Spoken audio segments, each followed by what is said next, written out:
Să zic că mersi că nu i-au dat ăia 2-3 palme pe acolo, că oricum nu le dădeam voie. Mă jur pe mama mea dacă lăsam pe cineva să scuipe sau să aia, cu toate că toți vreau să-l scuipe și să dea câte un șut în cur. Eu am auzit că omul ăsta mereu și-a scuipați și palme de la unde cântă pe la discoteci, că nu știe să vorbească cu lumea.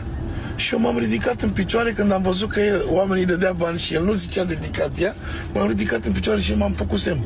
Că eu am și tale, mă, de ce vrei tu, ați nebunit, ai nebunit. M-am ridicat și gata, mă, dați-l afară, acum. Aia la ale mele.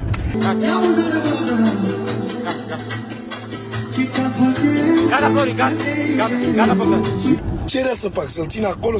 Voi spuneți. Mi-era rușine de lăutarii lui și de băiatul ăla care are grijă de el. Mi-era rușine și de lăutarii lui și de așa. Zic, bă, dacă ăsta e nesimțit, m-am ridicat de câte picioare și am făcut semn. Stop, afară într-o secundă. L-a aruncat afară acolo. El să rămână, el ca să nu pare că îl dă afară, îl spunea la oameni, să rămână. Da. Să rămână, mulțumit din suflet. Ești șeful României, dar nu pentru mine, să moară mama, pentru mine. Vă spun sincer. Hai, Bogdan, gata. Afară de mine. Mulțumit din suflet, să rămână. Să rămână. Ajunge că nu vrem melodii de desene animate.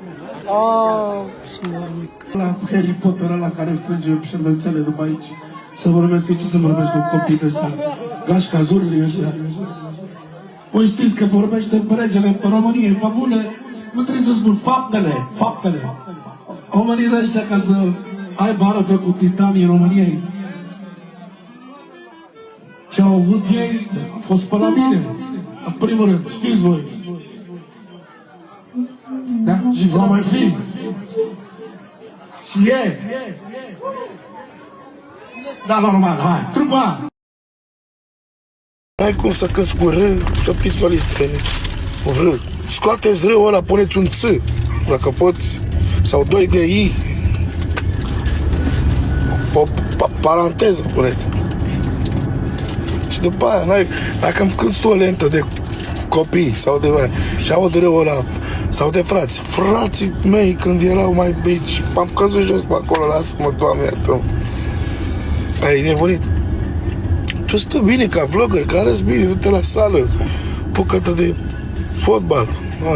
Du-te, vlogger de ăsta, știi tu ce zic, că sunt o grămadă de vlogger. Doamne, iartă-mă, vorbesc de ești fraie să moară, mamă.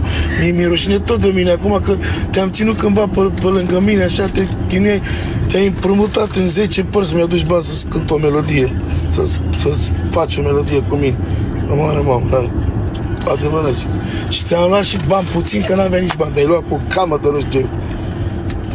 Banii i-am cheltuit cu tine, de te slobos de aici. Tot cu tine ai cheltuit.